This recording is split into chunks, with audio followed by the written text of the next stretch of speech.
चंद्रपूर वणी अर्णी लोकसभेचे दिवंगत खासदार बाळू धानोरकर यांचे अल्पशा आजाराने निधन झाले होते। मात्र सार्वत्रिक निवडणुकांचा कालावधी जवळ असल्याने पोटनिवडणूक घेण्यात आली नाही। तरी या सार्वत्रिक निवडणुकीत राज्याची संस्कृती व परंपरा तसेच सहानुभूती बघता दिवंगत खासदार बाळू धानोरकर यांच्या अर्धांगिनी आमदार प्रतिभा धानोरकर यांचे विरोधात कोणताही उमेदवार न देता त्यांना अविरोध संसदेत पाठवावे असे आवाहन महाविकास आघाडीच्या स्थानिक नेत्यांनी पत्रपरिषदेत दिले। चंद्रपूर वणी अर्णी लोकसभेच्या निवडणुकीकरिता काँग्रेस पक्षाच्या वतीने आमदार प्रतिभा बाळू धानोरकर यांची उमेदवारी निश्चित समजल्या जात आहे। त्यांनाच लोकसभेच्या रिंगणात उतरवावे असा मतप्रवाह मतदारसंघातील मतदारांचा आहे। त्यातच त्यांना मिळणारी सहानुभूती लक्षात घेता भाजपाने सुद्धा सावध पवित्रा घेत उमेदवारांबाबत इलेक्टिव्ह मेरिट हा फॉर्म्युला अंमलात आणल्याचे दिसत असून महाराष्ट्रातील भारदस्त नेते मंत्री सुधीर मुनगंटीवार यांची उमेदवारी निश्चित होणार असल्याचे दिसत आहे। बाळू धानोरकर यांच्या निधनानंतर मतदारसंघांची सर्व सूत्रे त्यांच्या पत्नी आमदार प्रतिभा धानोरकर यांनी हाती घेतली आहेत। लोकसभा निवडणूक लढवायचीच असा प्रण त्यांनी केला आहे। पक्षश्रेष्ठी सुद्धा अनुकूल आहे, मात्र आपली परंपरा लक्षात घेता सहानुभूती म्हणून विरोधकांनी सुद्धा ही निवडणूकच अविरोध करावी अशी मागणी महाविकास आघाडीच्या स्थानिक नेत्यांनी केली आहे। आयोजित पत्रकार परिषद मध्यवर्ती बँकेच्या सभागृहात बुधवार दिनांक 13 मार्चला घेण्यात आली। या प्रसंगी प्राध्यापक टिकाराम कोंगरे, ॲडव्होकेट देविदास काळे, संजय खाडे, राजीव कासावर, वंदना आवारी, राजू एलटीवार, राष्ट्रवादी शरदचंद्र पवार गटाचे डॉक्टर विजय नगराळे, ॲडव्होकेट मोरेश्वर पावडे, तेजराज बोढे, ओम ठाकूर, पुरुषोत्तम आवारी, विवेकानंद मांडवकर यांची उपस्थिती होती। प्रतिनिधी राहुल मस्के, यवतमाळ।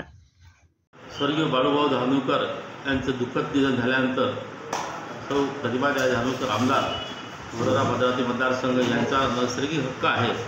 बाळूभाऊ धानोरकर गेल्यानंतर ज्या पद्धतीनं कार्यकर्त्याला कोणत्याही वाऱ्यावर सोडून देतात, त्यांनी माझा कार्यकर्ता, माझा सर्वस्वी माझा परिवार आहे, त्यांचं दुःख माझं दुःख आहे।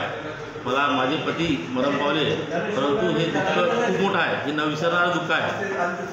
परंतु आपल्या कार्यकर्त्याच्या एक संरक्षणासाठी त्यांनी रणांगणात उतरून त्यांनी जे 9-10 महिने जे काम केलं ते काम अतिशय मोलाचं आहे। पण मागच्या वेळेस पोटनिवडणूक व्हायला पाहिजे होती, पण काही कारणानं झाली नाही। पण ते पोटनिवडणूक नाही झाली तरी ते नैसर्गिक हक्क आहे, जे महाराष्ट्राची परंपरा आहे का एखादा घरचा व्यक्ती गेल्यानंतर त्याच्या घरच्या व्यक्तीला ते तिकीट दिले जाते व त्याला अविरोध निवडून दिले जाते। ही परंपरा कायम ठेवावी अशी आमचे कार्यकर्ते वणी तालुक्यातील वणी विधानसभेत तालुक्यातील कार्यकर्ते काँग्रेस कार्यकर्त्याची मागणी आहे। काँग्रेसनं साधारणतः तिकीट प्रतिभा द्यायला फायनल केली आहे। त्यामुळे हे सर्व पक्षीय जे इंडिया आघाडी आहे, इंडिया आघाडीतून किंवा महाविकास आघाडी, महाराष्ट्राची महाविकास आघाडी ही आघाडी आहे। या आघाडीचं उद्धव बाळासाहेब ठाकरे, राष्ट्रवादी, बाकीचे घटक पक्ष आहेत, आणि सर्वांची मागणी आहे का प्रतिभाताईले अविरोध निवडून द्यावं अशी मागणी आहे। पण ते देतील असा आमचा विश्वास आहे व प्रतिभाताई सक्षम अशी महिला उमेदवार आहेत, ज्यांनी विधानसभेतसुद्धा मोठ्या प्रमाणात आपले परिसराचे प्रश्न मांडले न पूर्ण खासदारकी म्हटल्यानंतर पूर्ण 2700 गावामध्ये ते धंदावाद सुरू आहे। प्रत्येक गावागावात जाऊन त्यांनी आपापल्या क्षेत्रातील विकासासाठी व लोकांच्या मदतीसाठी त्यांनी जो धंदावाद सुरू केला हे अतिशय उल्लेखनीय काम आहे। त्यामुळे प्रतिभाताईला 100% काँग्रेस पक्ष तिकीट देतील असा 100% विश्वास आहे। पण त्याला अविरोध निवडून देण्यासाठी सर्वांना आम्ही काँग्रेस कार्यकर्ते त्यांना विनंती करत आहे, सर्व पक्षीय पक्षांना विनंती करत आहे का त्यांना अविरोध निवडून द्यावा, कारण जेणेकरून ही परंपरा महाराष्ट्रातली कायम राहील।